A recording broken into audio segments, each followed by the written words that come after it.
This is Teresa Davis, your host of the Grief Mentor podcast. Welcome to Season 2, where together we will journey through the hardships that grief thrusts upon us while holding on to the anchor that is trustworthy and true. Here you will find interviews and biblical truths that speak healing into the mind, body, and spirit of the brokenhearted. I'm so glad you're here. Welcome back to the show, guys. This is your host, Teresa Davis. I have a question for you today. What does intense grief feel like? The emotions of grief, anger, guilt, loneliness, panic, fear, anguish, regret, irritability. All these emotions come like a tidal wave of a tsunami, but no one can see it. The inner turmoil sets us on a path of total chaos, disorganization, and an inability to function. Everything becomes a struggle. It's not visible on the outside, but the inside of us is crumbling into a million pieces without words to express it. Those that surround us peer into our eyes, and while they may notice that the person we used to be is not the same, they have no idea the angst that lives within us. We no longer recognize our life or the person we see in the mirror. Grief is messy and chaotic.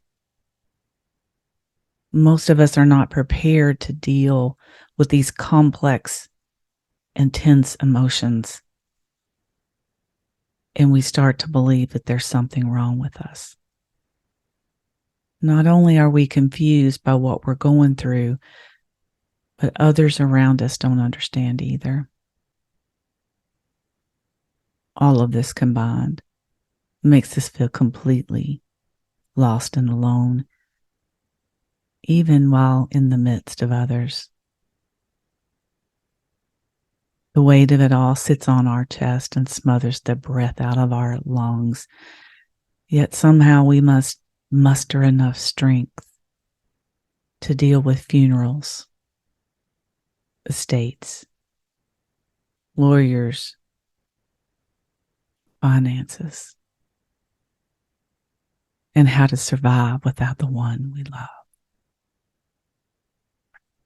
The chaos of grief is a 10 on the Richter scale, as the quake moves through our bodies and leaves us exhausted from the time we wake until our eyes close in slumber, only to be awakened to start it all over again. Making the smallest of decisions is overwhelming, yet we are bombarded with decisions. The chaos of grief is disorienting. We look the same on the outside. Our world looks the same. The grass is still green. The sky is still blue. But nothing is as it should be. The life we used to have is gone. The familiar routines that brought us comfort now only bring more chaos, because the one we love is no longer in it. Routines like sleeping and eating that used to refresh us leave us exhausted and unfulfilled.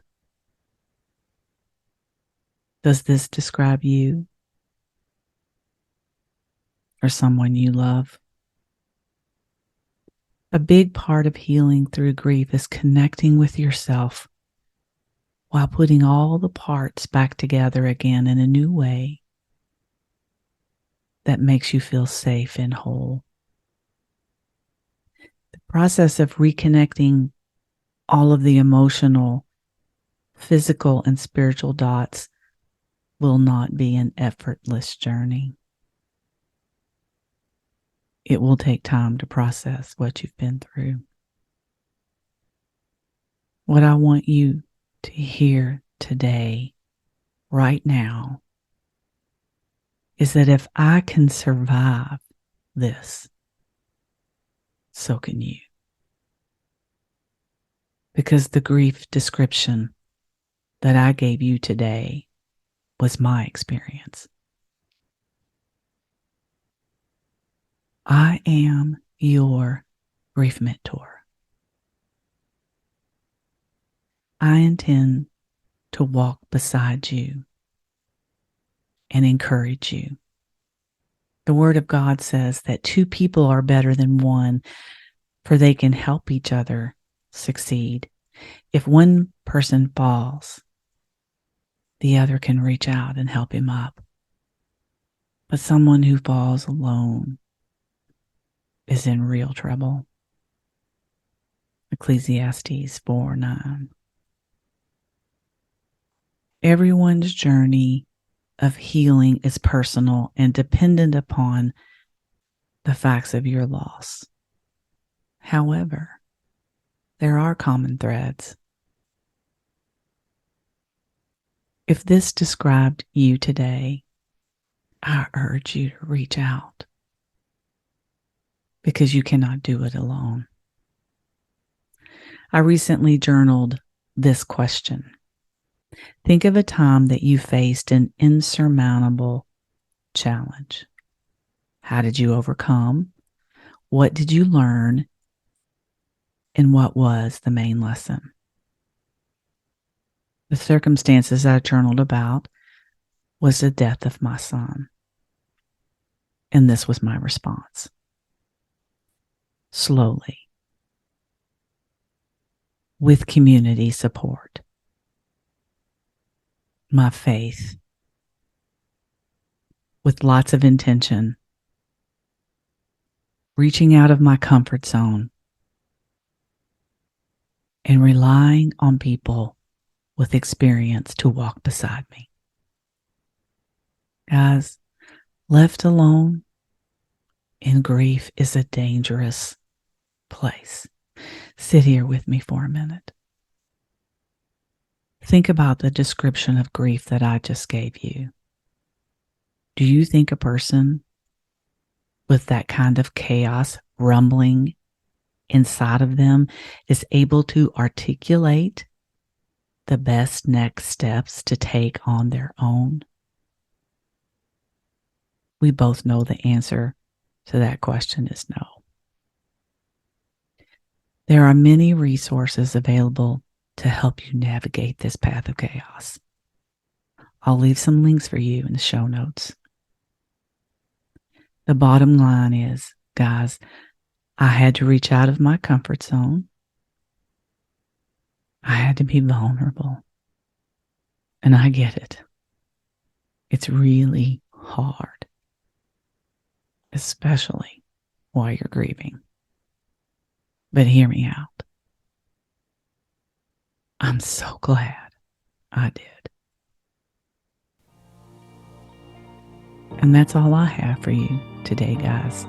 So until next time, take care. If you enjoyed today's show, hit the follow button and scroll down the podcast page until you see the 5 stars and leave a review. Thank you for your support, as this will help the podcast reach those in need. If you would like to submit a question to have answered on the air, message me on social media or email me at the address found in the show notes.